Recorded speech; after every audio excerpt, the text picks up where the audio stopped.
नमस्कार, मेरा नाम है सुमित सिंह मेहता। आज मैं आपके सामने इलेक्ट्रोडायनेमिक्स से रिलेटेड एक और नया लेक्चर लेके आज का हमारा है लेक्चर नंबर 89। और आज के इस लेक्चर का हमारा टॉपिक क्या रहने वाला है? हमारा टॉपिक है magnetic field due to magnetic dipole. Okay, तो इससे पहले एक क्वेश्चन उठता है कि व्हाट इज मैग्नेटिक डायपोल। वैसे हमने इससे पिछले लेक्चर में मैग्नेटिक डायपोल के बारे में डिस्कस कर लिया है और मैग्नेटिक डायपोल क्या होता है हमने उसे भी समझ लिया है। एक बार और डिस्कस कर लेते हैं। देखो, हमने पिछले लेक्चर में क्या डिस्कस किया था कि एक current carrying close loop behave like a magnetic dipole. अगर मेरे पास क्या है, कोई एक वायर है और वो क्या बना रहा है, एक क्लोज लूप बना रहा है और उसमें क्या कर रही है, कुछ करंट फ्लो कर रही है, तो किसकी तरह बिहेव करेगा? एक मैग्नेटिक डायपोल की तरह बिहेव करेगा। तो सबसे पहले हिंट डालो, क्या सबसे पहले ये हिंट डालो और उसके नीचे लिखो क्या? Magnetic dipole. Magnetic dipole, magnetic dipole. Okay, इसको मैं दोबारा बता रहा हूं क्योंकि ये लेक्चर के साथ क्या हो जाएगा, आपका एकदम कंटिन्यूटी में हो जाएगा, तो आपको बेहतर समझ में आएगा।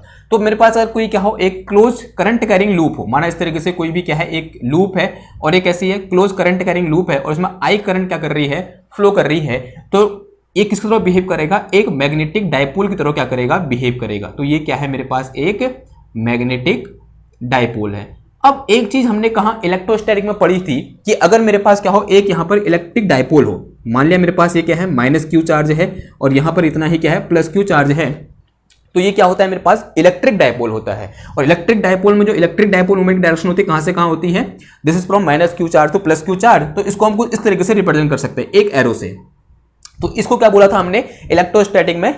इलेक्ट्रिक डायपोल बोला था। And the electric dipole movement of this electric dipole is P, ऐसा हमने रिप्रेजेंट किया था। यानी इसको हम इस तरीके से दिखा सकते हैं। तो यहां पर भी क्या कर सकते हैं हम, इस मैग्नेटिक डायपोल को, जो मेरे पास ये मैग्नेटिक डायपोल है, यहाँ पे करंट कैरिंग लूप है, इसको भी हम इस तरीके से एक एरो से दिखा सकते हैं। ओके, और यहां पर जो हम मैग्नेटिक डायपोल मूवमेंट या फिर वो magnetic dipole movement M define करते हैं, उसको कैसे डिफाइन करते हैं?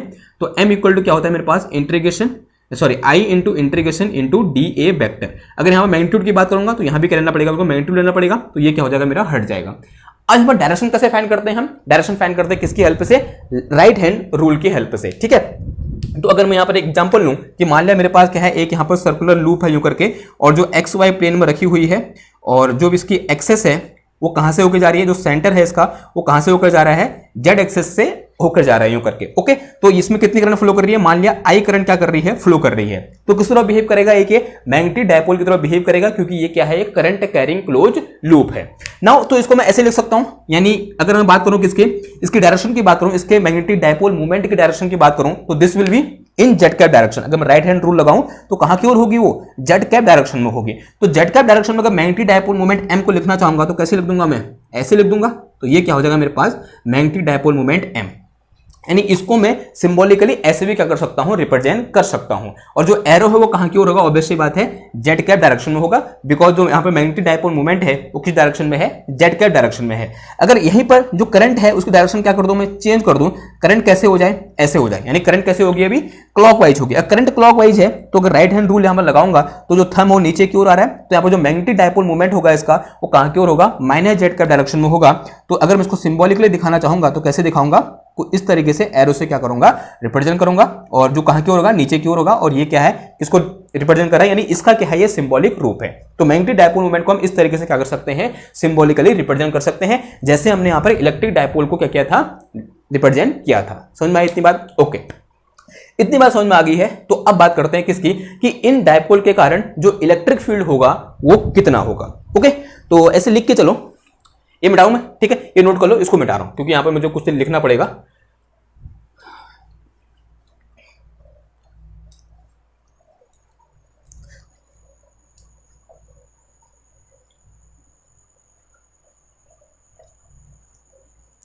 ओके, चलो लिखो यहां पर, let us consider we have, let us consider we have a magnetic dipole, a magnetic dipole having dipole moment, having dipole moment M placed in the direction of, in the direction of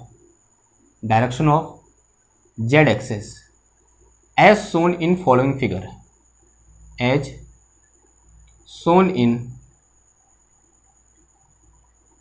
following figure, we have to find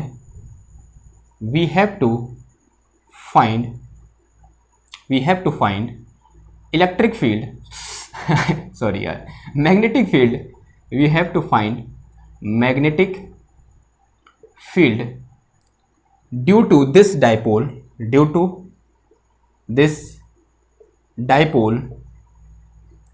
at point P, which is very far away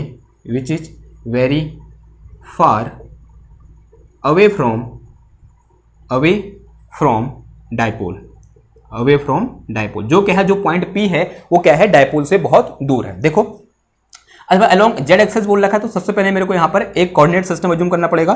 तो let us say this is our coordinate system and we are assuming here cartesian coordinate system, यानी X Y Z coordinate system. This is my X axis, this is my Y axis and this is our Z axis, ठीक है। And our dipole is placed something like this, कुछ इस तरीके से हमने क्या रखा है, ये डाइपोल रखा है, दिस इज माय डाइपोल, ठीक है। इसे ओरिजिन पर रखा हुआ है और किस डायरेक्शन में रखा हुआ है, जेड का डायरेक्शन में रखा हुआ है, जिसका जो मैग्नेटिक डाइपोल मूवमेंट है वो कितना है, m है। और कोई पॉइंट P है यहाँ पर, मान लिया here we have a point P, ये पॉइंट P है जो क्या है, इस डाइपोल से बहुत दूर है, ठीक है, यानी फार अवे फ्रॉम द डाइपोल। और अज्यूम करो इस पॉइंट P का जो पोजीशन वेक्टर है वो कितना है, मेरे पास r वेक्टर है। इस पॉइंट P का जो पोजीशन वेक्टर है वो कितना r है, सॉरी r वेक्टर है, और जो r वेक्टर है वो z एक्सेस से, यहाँ बोल सकते हैं डाइपोल से कितना एंगल बना रहा है, थीटा एंगल बना रहा है, ठीक है। ओके, समझ में आई बात कि जो पॉइंट P का जो पोजीशन वेक्टर है वो r वेक्टर है, और जो r वेक्टर है यहाँ बोलते हैं पोजीशन वेक्टर है, वो z एक्सेस से, यहाँ बोल सकते हैं डाइपोल से जो एंगल बना रहा है वो कितना बना रहा है, थीटा बना रहा है। इतनी बात समझ में आई आपको। ओके, अब हमें क्या करना है, इस पॉइंट P पर हमें मैग्नेटिक फील्ड फाइंड करना है। अब एक चीज अगर आपको थोड़ा बहुत याद आ रहा है, पिछले लेक्चर में हमने क्या कर रखा है, इस डाइपोल के कारण इस पॉइंट P पर वेक्टर पोटेंशियल फाइंड कर रखा है नहीं कर रखा है, आंसर है हाँ जी, कर रखा है। तो सिंस वी नो कि vector potential at far away point, यानी sorry vector potential at a point which is far away from dipole, ये हमने कल वाले लेक्चर में क्या कर रखा है, डिस्कस कर रखा है। जो क्या होता है हमारे पास, since we know vector potential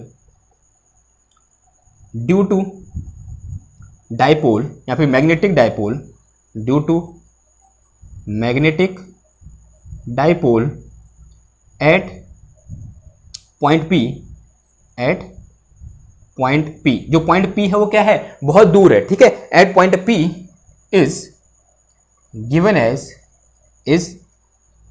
as कि A इक्वल टू क्या होता है हमारे पास, A equal to mu not upon 4 pi into 1 over r square, या फिर इसको ऐसे लिख सकते हैं m क्रॉस r कैप, क्या आता है यहाँ पर m vector cross r cap vector, और डिवाइड में कितना आता है यहाँ पर r स्क्वायर आता है नहीं आता है, आंसर हाँ जी आता है। ये फॉर्मूला को क्या होना चाहिए, याद होना चाहिए। And said is some equation number 1, इसे क्या बोल दो, कुछ समीकरण नंबर 1 बोल दो। ओके, नाउ अब इसको मैं क्या करता हूँ, मॉडिफाई करता हूँ। देखो let me modify the equation number 1, जो इक्वेशन 1 है उसे क्या करने दो, मुझे थोड़ा बहुत मॉडिफाई करने दो। देखो कैसे मॉडिफाई करेंगे।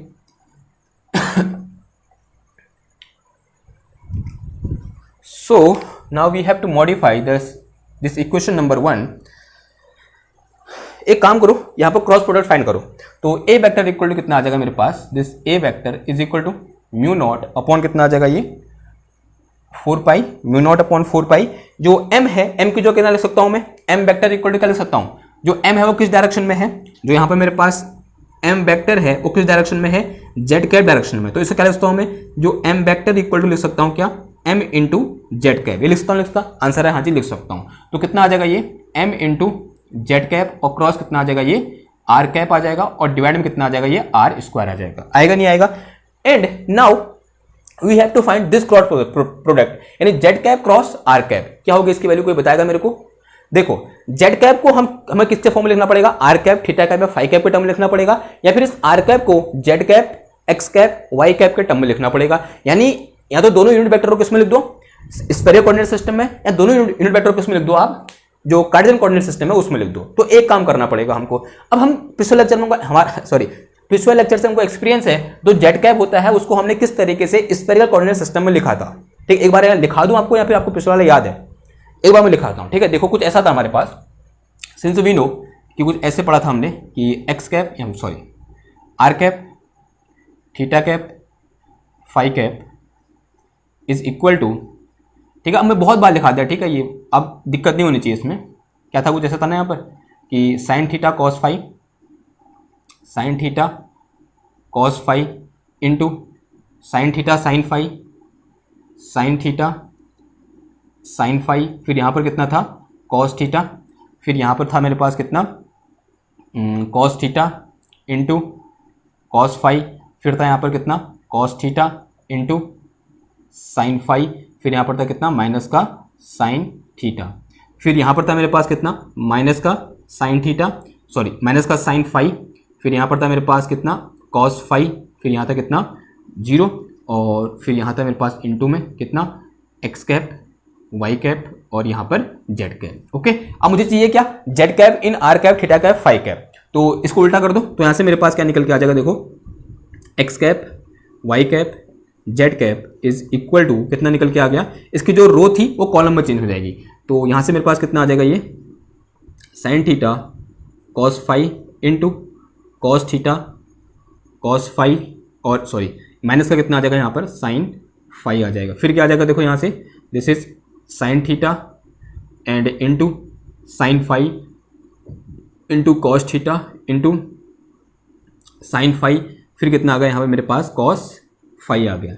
फिर यहाँ पर मेरे पास कितना है, this is cos theta and minus का कितना आ गया, ये साइन थीटा, और यहाँ कितना आ गया 0 आ गया, और यहाँ कितना बचा मेरे पास, this is R cap theta cap phi cap. Okay, ये मैंने एक बार और बता दिया आपको, पिछले लेक्चर में एक बार हमने डिस्कस किया था जब हमने क्वेश्चन आंसर किए थे, लेकिन एक बार हमने फिर डिस्कस कर लिया। अब यहाँ से मैं जेड कैप इक्वल लिख सकता हूँ, देखो तो यहाँ से मैं जेड कैप इक्वल लिख सकता हूँ क्या, cos theta into are cap, फिर माइनस का साइन थीटा इंटू क्या लिख सकता हूँ थीटा कैप लिख सकता हूँ, और तो 0 हो जाएगा फाई वाला। ओके, तो this is my z cap in terms of r cap and theta cap. तो इसको यहाँ से उठाओ, कहाँ पुट कर दो, इधर पुट कर दो। तो यहाँ से मेरे पास A vector is equal to कितना आ गया, mu naught upon 4 pi, mu not upon 4 पाई, ये एम तो ऐसे रहा यहाँ पर, और इसकी जो कितना आ जाएगा, ये this is cos theta into are cap, फिर माइनस का कितना आ जाएगा, ये sine theta into theta cap, फिर क्रॉस कितना आ गया मेरे पास यहाँ पर आर कैप आ गया, और डिवाइड में कितना आ गया, ये आर स्क्वायर आ गया।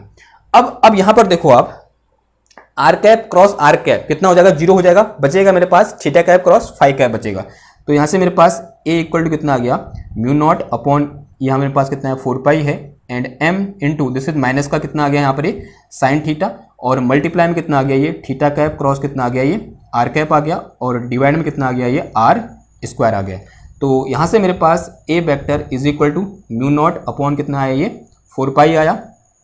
अब देखो theta cap cross are cap क्या होता है, अगर मैं यहाँ पर आर थीटा फाई लिखूँ, आर थीटा फाई, तो इस तरीके से होता है ना कुछ। तो हमें चाहिए क्या, theta cap cross are cap, theta cap cross are cap is equal to क्या हो जाएगा, माइनस फाई कैप हो जाएगा। तो माइनस क्या हो जाएगा, प्लस हो जाएगा ये, तो एम इंटू साइन थीटा और डिवाइड में कितना आ गया r square, and direction will be phi cap. तो ए की डायरेक्शन क्या होगी मेरे पास यहाँ पर, तो ए क्या निकल गया, ये निकल के आ गया। यानी इस ए को मैंने क्या कर दिया, इस तरीके से यहाँ पर मॉडिफाई कर दिया। नाउ स्टेट इज समीकरण क्वेश्चन नंबर 2, इसे क्या बोल दो, समीकरण नंबर 2 बोल दो।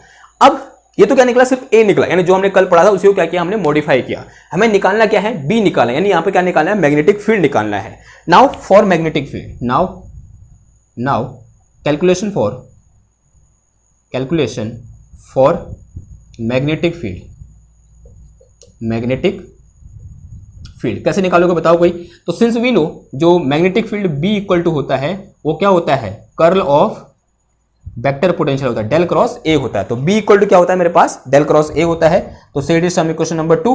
तो अब क्या कर दो यहाँ पर, इस इक्वेशन नंबर 2 का क्या निकाल दो, कर्ल निकाल दो, इक्वेशन नंबर 3 बोल दो इसको, इक्वेशन नंबर 2 का कर्ल निकाल दो, तो क्या निकल के आ जाएगा, बी निकल के आ जाएगा। सिंपल सी क्या है, कैलकुलेशन है ना। अब यहाँ पर जो ए लिखा है हमने इस इक्वेशन नंबर 2 में, वो किस कोऑर्डिनेट सिस्टम में है, स्फेरिकल कोऑर्डिनेट सिस्टम में, क्योंकि फाई कैप आ रहा है, यहाँ आर आ रहा है और यहाँ थीटा आ रहा है। तो किसमें है ये, स्फेरिकल कोऑर्डिनेट सिस्टम में है, तो जो कर्ल निकालना पड़ेगा ये भी किस कोऑर्डिनेट सिस्टम में निकालना पड़ेगा, हमको स्फेरिकल कोऑर्डिनेट सिस्टम में निकालना पड़ेगा। तो हमारा जो नेक्स्ट एम है वो क्या है, मेरे पास कर्ल निकाल, तो यहां पर निकालो कर्ल। ओके, तो देखो यहां पर मुझे क्या चाहिए, आप कर्ल चाहिए। तो b इक्वल टू क्या हो जाएगा मेरे पास, b इक्वल टू, देखो एक बार मैं कर्ल की डेफिनेशन लिख दूं, यानी फॉर्मूला लिख दूं कर्ल के लिए क्या होता है। तो b इक्वल टू आ जाएगा मेरे पास 1/h1 h2 h3, और फिर यहाँ कितना आता है h1 u1 कैप, फिर यहाँ पर मेरे पास कितना आता है h2 u2 कैप, फिर यहाँ आता है मेरे पास h3 u3 कैप, और फिर यहाँ पर क्या आता है पार्शल ओवर पार्शल u1, और फिर पार्शल ओवर पार्शल u2, फिर यहाँ क्या आता है पार्शल ओवर पार्शल u3, और यहाँ पर आता है h1 a1 का मतलब क्या होगा कि component of x along r cap direction, और h2 इंटू a2, और a2 का मतलब क्या होगा यहाँ पर component of a in theta cap direction, और जो h3 फिर यहाँ कितना आता है a3 आता है, a3 का मतलब क्या होता है component of a in phi cap direction. Okay, ये बात समझ में आई। तो जो h1 h2 h3 क्या होता है यहाँ पर, जो h1 h2 h3 होता है वो क्या होता है, ये होता है मेरे पास 1, ये होता है मेरे पास r, और ये होता है मेरे पास कितना r साइन थीटा। और अगर मैं यहाँ पर u1 u2 u3 की बात करूँ, u1 u2 u3, जो u1 होता है क्या होता है r होता है, ये थीटा होता है, और ये क्या होता है मेरे पास फाई होता है। अब यहाँ अगर ध्यान से देखो तो सिर्फ मेरे पास क्या है, a का वो कंपोनेंट है जो किस डायरेक्शन में है, फाई कैप डायरेक्शन में है, यानी a1 और a2 दोनों क्या है 0 हैं, तो मेरे पास सिर्फ और सिर्फ क्या दिया है a3 दिया है, यानी a का सिर्फ मेरे पास कौन सा कंपोनेंट है, जो फाई कैप डायरेक्शन में है वो वाला कंपोनेंट है। ठीक है, तो एक काम करो, ये सब उठाकर यहां पुट करो, तो क्या निकल जाएगा हमारा b निकल जाएगा। तो ये मिटा दूं मैं।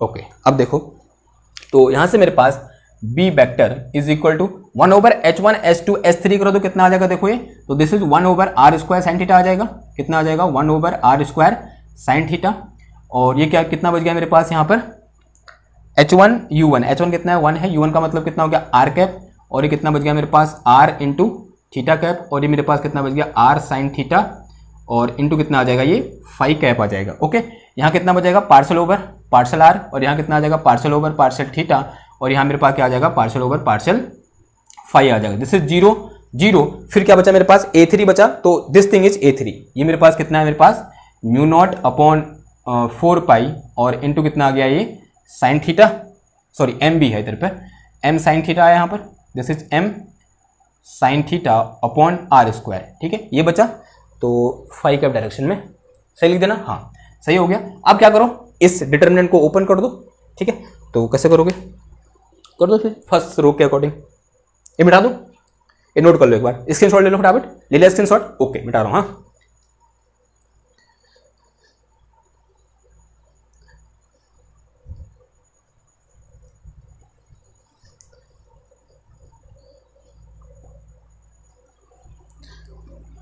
ओके, अब देखो, तो यहां से मेरे पास b इक्वल टू कितना आ गया 1/r² into sine theta.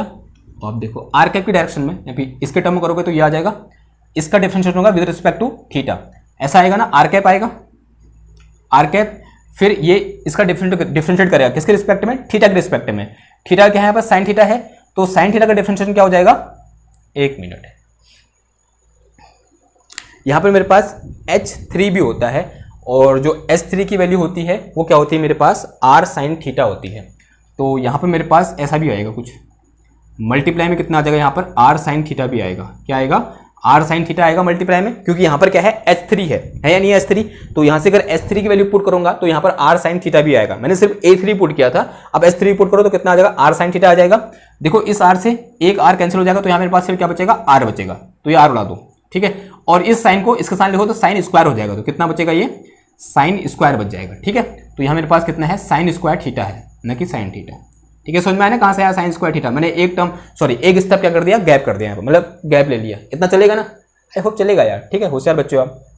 Okay, तो अब देखो, अब थीटा के रिस्पेक्ट में जब डिफरेंशिएट करोगे इसको, तो इसके लिए म्यू नॉट m अपॉन 4 पाई r तो क्या है एज ए कॉन्स्टेंट ट्रीट होंगे, और फिर साइन स्क्वायर थीटा का जो डिफरेंशिएशन हो जाएगा वो कितना हो जाएगा 2 साइन थीटा, और इनटू कितना आ जाएगा ये कॉस थीटा आ जाएगा, कितना आ जाएगा 2 sin theta into cos theta, और ये 0 हो जाएगा ये वाला। फिर बचा कौन सा वाला, अब इससे देखो ये, फिर ये होगा, फिर ये होगा, तो कितना आ जाएगा, माइनस का r थीटा कैप आएगा इसके रिस्पेक्ट में, यानी ये हो, ये बोल रहा हूं मैं, ऐसे करो ऐसे करो, यानी ये डिफरेंशिएट होगा किसके रिस्पेक्ट में, r के रिस्पेक्ट में डिफरेंशिएट होगा ये। तो ये मेरे पास कितना आ जाएगा, mu naught m sine square theta upon 4 पाई, तो एज ए कांस्टेंट ट्रीट होंगे। और फिर यहां पर क्या बचेगा मेरे पास, 1/r बचेगा, और 1/r का differentiation with respect to r कितना होता है, माइनस का 1/r² होता है। तो कितना आ जाएगा यहां पर, माइनस का 1/r² आ जाएगा, and this bracket is close and this whole bracket is also close. ठीक है, अब देखो ये माइनस और ये माइनस क्या हो जाएगा, ये प्लस हो जाएगा, और इस r से ये r क्या हो जाएगा मेरा, कैंसिल हो गया, और इस साइन को अंदर भेज दो, और दोनों ओर से mu naught m upon 4 pi, mu not m upon 4 पाई क्या आ जाएगा, बाहर कॉमन आ जाएगा। तो मेरे पास यहां से म्यू नॉट m अपॉन 4 पाई कितना आ गया, ये बाहर आ गया, और अंदर कितना बच गया, देखो ये मेरे पास 2 साइन थीटा, इस साइन से एक साइन कैंसिल हो जाएगा, तो बचेगा मेरे पास 2 कॉस थीटा, कितना बचा 2 कॉस थीटा, और अपॉन कितना आ जाएगा, ये r³ आ जाएगा, और direction will be in r cap direction, direction क्या हो जाएगी इसकी, r कैप हो जाएगी। और फिर यहां पर क्या आ जाएगा मेरे पास, प्लस आ जाएगा, देखो एक साइन ये है, और यहां से एक साइन कैंसिल हो जाएगा, जब ये साइन अंदर जाएगा इसके साथ मल्टीप्लाई होगा तो साइन स्क्वायर हट जाएगा, तो बचेगा मेरे पास सिर्फ साइन बचेगा, और ये r है तो r³ बचेगा इधर पर। तो मेरे पास ये कितना आ गया, ये साइन थीटा अपॉन r³, और डायरेक्शन क्या हो जाएगी इसकी, थीटा कैप, तो ये थीटा कैप ये वाला है इधर पे। ओके, अब यहां से दोनों ओर से 1/r³ क्या है, कॉमन है, तो कॉमन ले लो इसको यहां से। तो मेरे पास b इक्वल टू कितना आ गया, ये म्यू नॉट m, और अपॉन कितना आ गया, ये 4 पाई हो गया, एंड और यहाँ पे मेरे पास 1/r³ हो जाएगा, और ये मेरे पास कितना बचा, twice of cos theta into r cap, and फिर प्लस का कितना आ जाएगा, ये साइन थीटा, और इंटू कितना आ गया, ये थीटा कैप आ गया। This is our formula for magnetic field due to dipole, यहां पे बोलते हैं ड्यू टू मैग्नेटिक डाइपोल। किसी भी मैग्नेटिक डाइपोल के कारण जो मैग्नेटिक फील्ड होता है वो कितना होता है, इतना होता है। एक मिनट,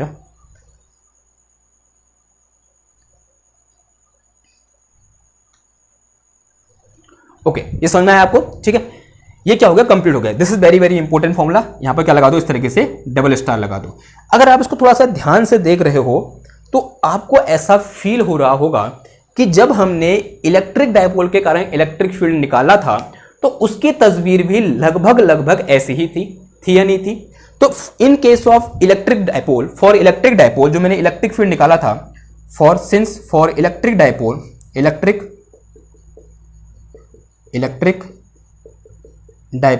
इलेक्ट्रिक डायपोल का जो इलेक्ट्रिक फील्ड निकाला था वो भी लगभग उसकी पिक्चर कैसी थी, ऐसी थी, लेकिन यहां पर कुछ ऐसा चेंज था कि यहां पर क्या था, 1/4 पाई एप्सिलॉन नॉट, और यहां मेरे पास कितना था, p था, और यहां कितना था, r³ था, और अंदर क्या था मेरे पास, अगेन 2 cos थीटा, और इंटू क्या था, r कैप था, फिर प्लस का क्या था यहाँ पर साइन थीटा, और इंटू कितना था, ये थीटा कैप था। ओके, नाउ इसी को हमने एक और तरीके से मॉडिफाई किया था। अगर आपने वो लेक्चर देखा हुआ है तो आपको पता होगा कि इस इलेक्ट्रिक फील्ड E को हम ऐसे भी लिख सकते हैं, electric field E is equal to 1/4 pi epsilon not into 1/r³ और multiply by 3 into p dot r cap and into r cap, फिर माइनस का कितना आता है यहाँ पर, p वेक्टर आता है। Here p is this thing, ये p अगर ऐसा लिखा तो a बना दो। ओके, p क्या है मेरे पास यहाँ पर, इलेक्ट्रिक डायपोल मूवमेंट है। ओके, तो ये इसको हम इस फॉर्मूले को इस तरीके से भी क्या कर सकते हैं, लिख सकते हैं, और इसे हमने क्या किया था वहां पर, प्रूव भी किया था कि इसको हम ऐसे कैसे लिख सकते हैं। अब देखो इसके एनालॉजी आप इस मैग्नेटिक फील्ड के लिए भी लिख सकते हो,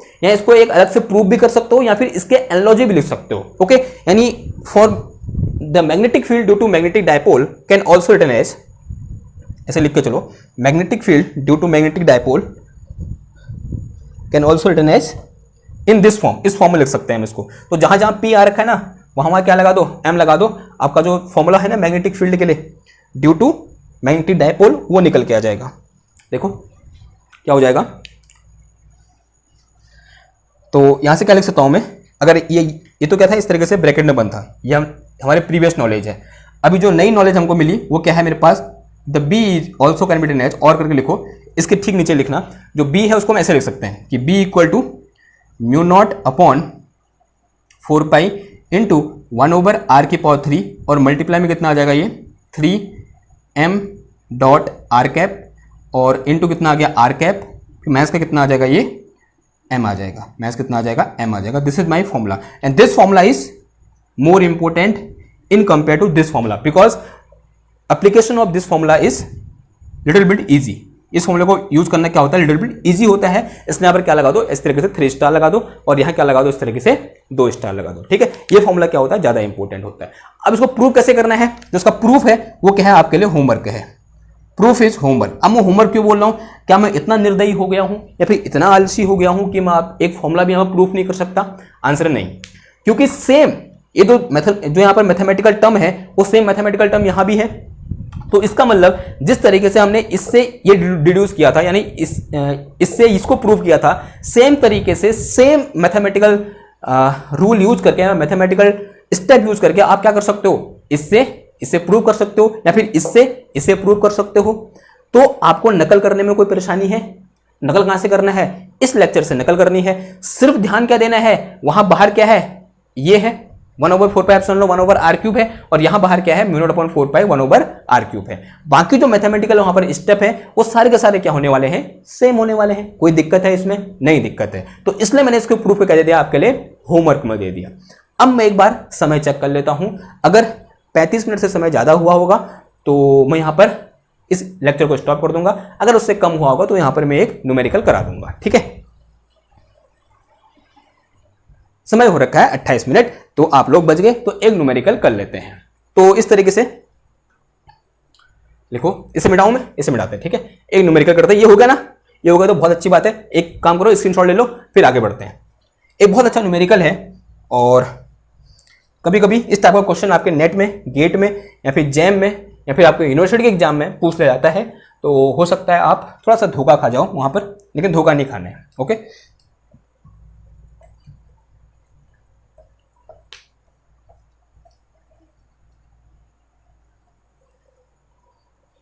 ओके देखो, ऐसा बोलो, क्वेश्चन लिखो, a circular loop of radius r having current I placed at origin find approximate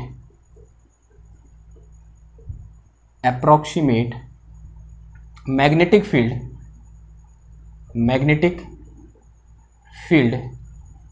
due to this ring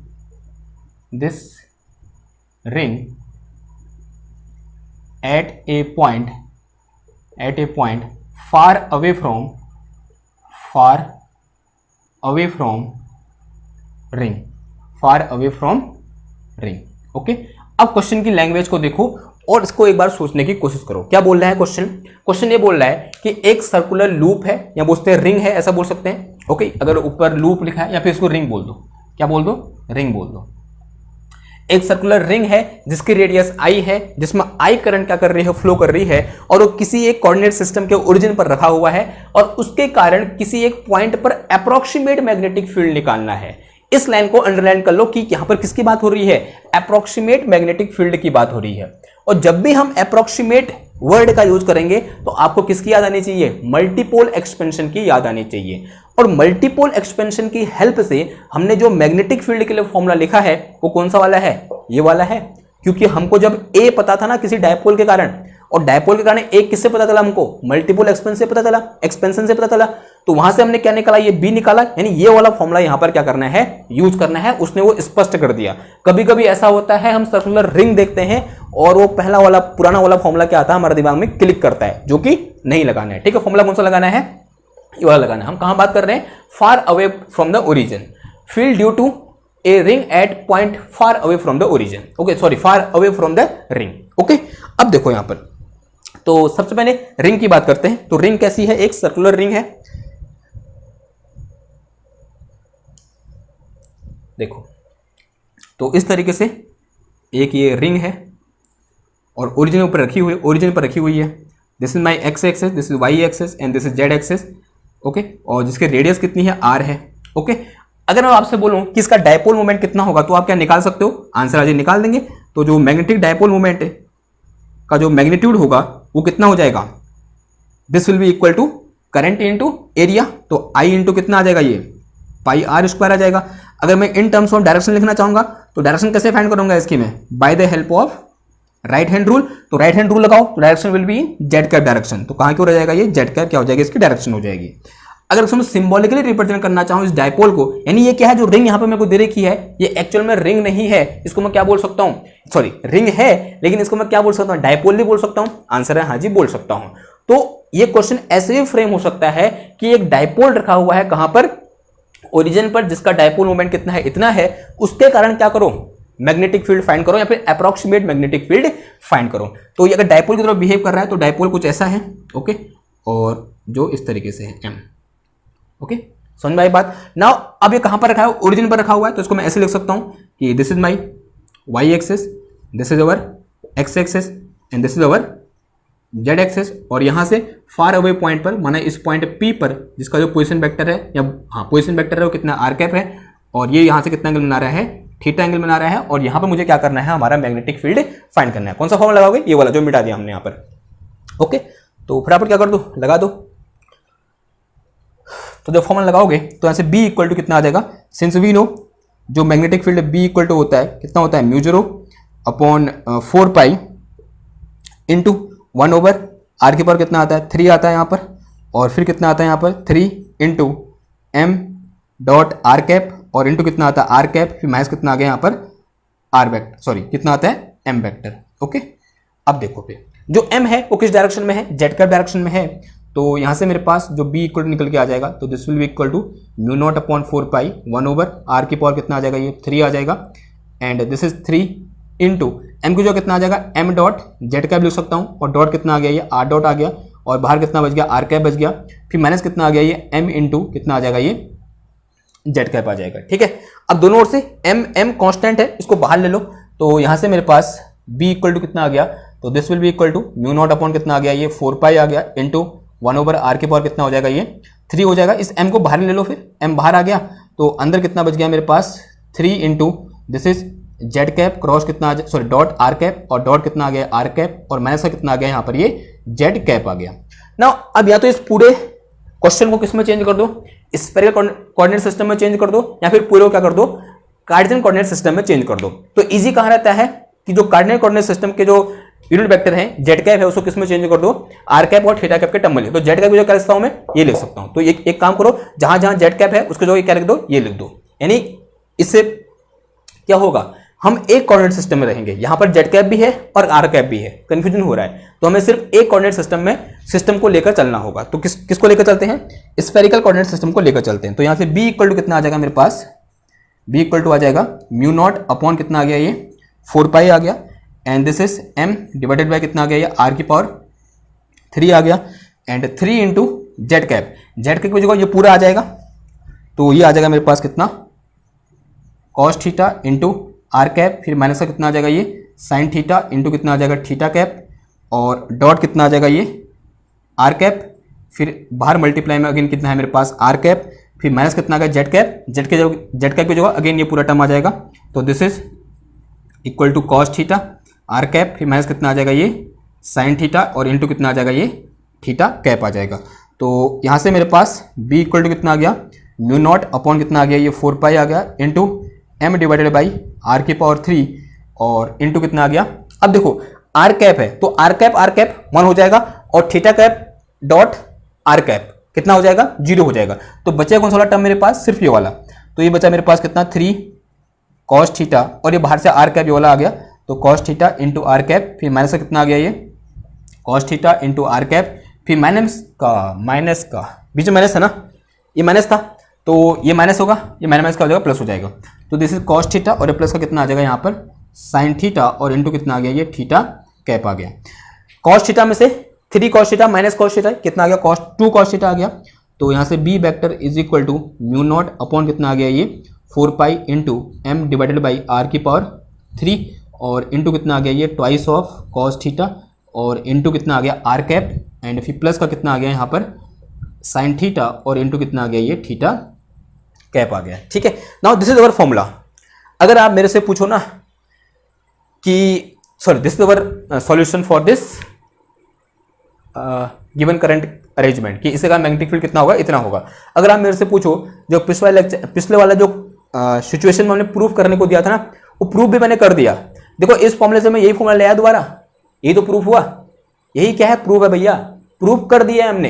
ये फॉर्मूला लिखा था हमने और उसको जो वहां फॉर्मूला निकल के आया था हमारा लास्ट में, वही तो ले आया मैं दोबारा, ले आया आंसर, हाँ जी ले आया। अब हमें चेंज क्या करना है, एम की जगह पुट कर देना है, एम की वैल्यू, ठीक, क्या है हमारे पास आई पाई आर स्क्वायर, जो m है इक्वल टू वो कितना है आई पाई आर स्क्वायर है, तो इसे मिटाऊं मैं तो, और m की जो कितना पुट कर दो आई पाई आर स्क्वायर पुट कर दो, तो जो प्रूफ का झंझट था ना वो भी खत्म हो गया, यानी प्रूफ कराने की जरूरत ही नहीं है। प्रूफ की जो क्या कर देना, यहां से लिखना और यहां पर यहां तक लिख देना, वो क्या हो जाएगा हमारा प्रूफ हो जाएगा, और ये क्या होगा इस क्वेश्चन का आंसर भी होगा। तो एक साथ दो चीजें, एक तीर से दो शिकार कर दिए गए हैं यहां पर, बहुत बढ़िया।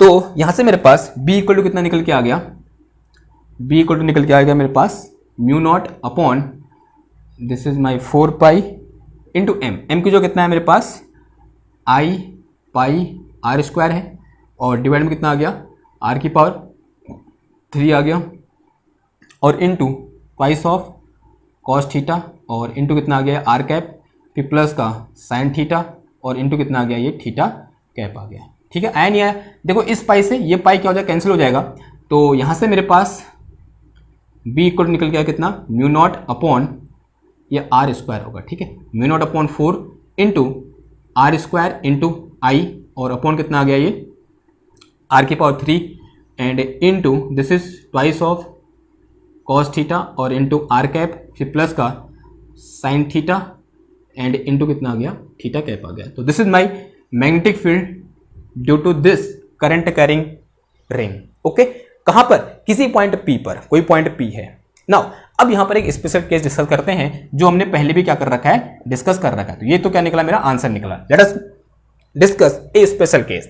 हमने क्या डिस्कस किया था, हमने ये डिस्कस किया था कि समझाओ मैं क्या डिस्कस किया था हमने कुछ दिन पहले, magnetic field due to ring, पढ़ा था नहीं पढ़ा था हमने, बायोट-सैवर्ट लॉ की हेल्प से हमने magnetic field due to ring निकाला था कि ये मेरे पास क्या है, एक रिंग है, और इस रिंग के एक्सेस पर अलोंग जेड एक्सेस किसी पॉइंट P पर, दिस कोऑर्डिनेट क्या है इस पॉइंट P के 0,0, जेड है, इसमें I करंट फ्लो कर रही है, इसकी रेडियस कितनी है R है।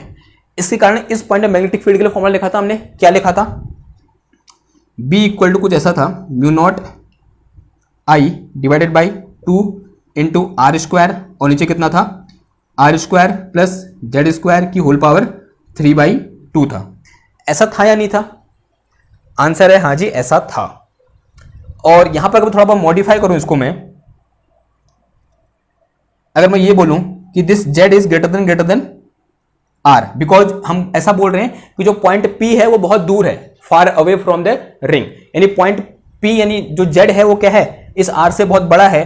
तो इसका मतलब क्या हुआ कि यहां पर मैं R को इस नेगेट कर सकता हूं, तो यहां से मेरे पास B इक्वल टू क्या निकल के आ जाएगा, एंड अगर मैग्नीट्यूड की बात कर रहा हूं, ठीक है, तो B का मैग्नीट्यूड कितना निकल के आ जाएगा, म्यू नॉट I डिवाइड में कितना आ गया 2 आ गया, and this is r square, और डिवाइड में कितना आ गया जेड की पावर 3 आ गया। तो this is our magnetic field on z axis and far away from the ring. तो अगर मैं यहां पर ये कंडीशन लगाऊं कि हमारा पॉइंट कहां है, जेड एक्सेस में है, कि ये पॉइंट P पॉइंट यहां पर होकर कहां है, यहां से शिफ्ट होकर कहां आ गया, पॉइंट P इधर आ गया, पॉइंट P कहां है इधर पर है। जैसे ही पॉइंट P कहां आया, ऑन जेड एक्सेस आए, स्पेशल केस ऐसा लिखो यहां पर, स्पेशल केस, इफ पॉइंट